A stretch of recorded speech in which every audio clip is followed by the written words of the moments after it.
Assalamu alaikum. My name is Tony. I was born into a Christian family, and many of my family members are ministers or pastors or involved with the church in some way.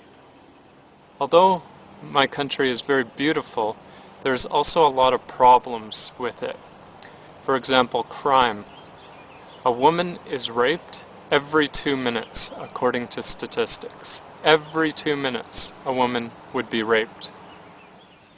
Now the Christians in the churches would teach the people that the shaitan created the religion of Islam and that it was an evil religion. The media and everybody seemed to hate the Muslims, and this idea was propagated through our society. But I did not hate the Muslims. I wanted to guide the Muslims to the straight path and show them that they should not worship any rock or any man or any created thing. Now, could you imagine me telling a Muslim that? Now, at this time, I didn't really understand my religion very well, so I wanted to study it. And I was raised to believe in the Trinity, and so I worshiped the Trinity out of ignorance. This is the way my parents taught me to do. See, I was born into the strongest sect of Christianity in my country. These are known as the Baptists, and they believe in the Trinity very strongly. But for some reason, it just didn't feel good for me to do this. But I just followed along because this is what I was taught to do. So I began to read the Bible, and I wanted to learn my religion so I could teach it to others and teach it to the Muslims. But when I read the Bible, I was shocked. I couldn't believe what is in the Bible. I was surprised that every prophet came with the same message, that there is no God except for the one true God, and that you should worship him alone. None of the prophets taught about a Trinity, not even a single one. They all came with the same message. They all came with the message of oneness of God. For example, in Deuteronomy chapter 6, verse 4, "Hear, O Israel, the Lord our God is one Lord." Exodus chapter 34, verse 14, "For you shall worship no other God." Mark chapter 12, verse 29, "And Jesus answered him, the first of all the commandments is, Hear, O Israel, the Lord our God is one Lord." Matthew chapter 4, verse 10, "Then said Jesus unto him, Go away, Satan, for it is written, You shall worship the Lord your God, and him only shall you serve." I was also shocked to see the method of prayer of the way the prophets, the way they prayed. When I was young, I was taught to pray like this, with my hands together, looking up to the sky. This is the way I was taught to pray, sitting on a chair, just putting your hands together like this.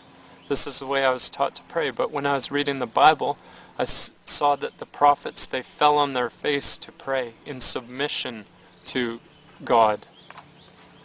For example, Genesis 17, verse 3, "And Abraham fell on his face." Numbers chapter 16, verse 4, "And when Moses heard it, he fell on his face." 1 Samuel chapter 20, verse 41, "David arose out of a place toward the south, and fell on his face to the ground." 2 Chronicles chapter 20, verse 18, "And Jehoshaphat bowed his head with his face to the ground, and all Judah and the inhabitants of Jerusalem fell before the Lord, worshiping the Lord." Matthew 26, verse 39, "And he went a little further and fell on his face and prayed." Revelations 7, verse 11, "And all the angels stood around about the throne and fell before the throne on their faces and worshipped God."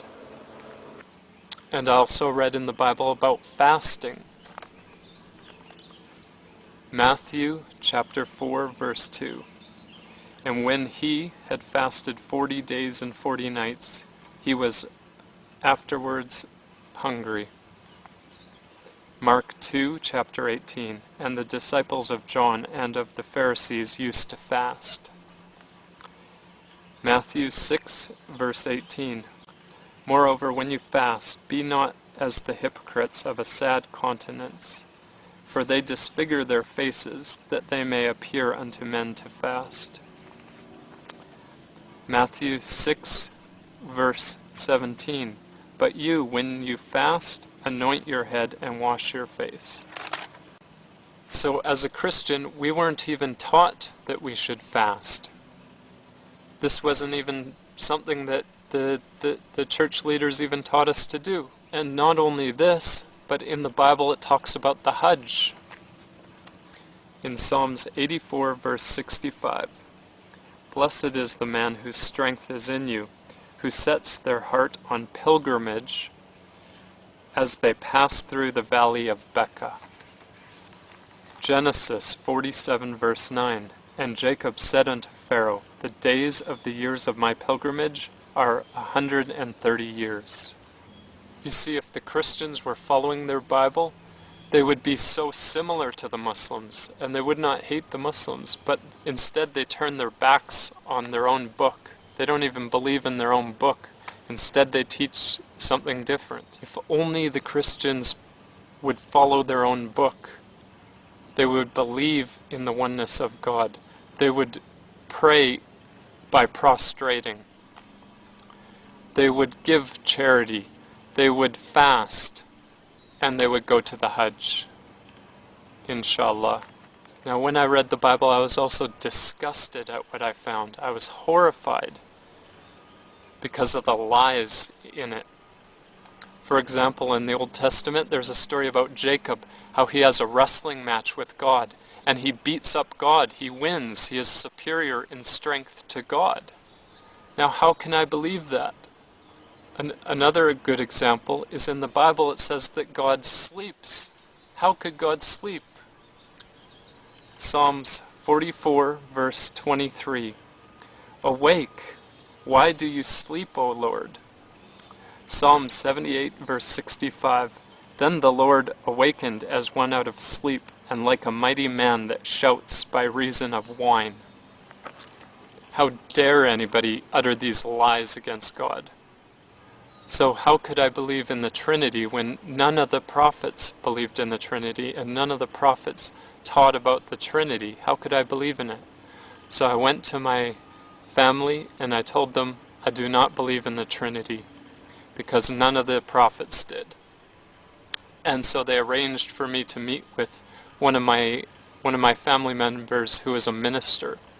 And I debated with him and I said, I want to see where in the Bible does it say there's a Trinity. There's nowhere in the Bible. It doesn't say that anywhere. And the proofs he gave were very, very weak. And finally he became so angry with me that I wouldn't just believe it. But I just wanted to have the proof for it. I still wanted to prove the Muslims wrong though, because I was believing what the media was telling me. I was brainwashed by the media. The media says that the Muslims worship a black rock. They worship the Prophet. They worship the moon. They do all these kinds of evil things. They oppress the weak. They are cruel to them. They are cruel to old people. They are cruel to women. This is what the media is teaching. They are even cruel to each other, their own brothers. This is what the media is teaching, and I was believing it. So I went to the mosque and I wanted to buy a Quran, a translation of a Quran. And so I went there and they gave it to me for free. And I had some questions, so I asked him a few questions. But then I went home and I started studying very, very hard. I'd study for hours and hours to try and find mistakes in the Quran and find problems with their religion, but I wasn't able to find any. Any problems I found were easily explained. And the first thing that I wanted to know about this Prophet of Islam, was he rich or was he poor?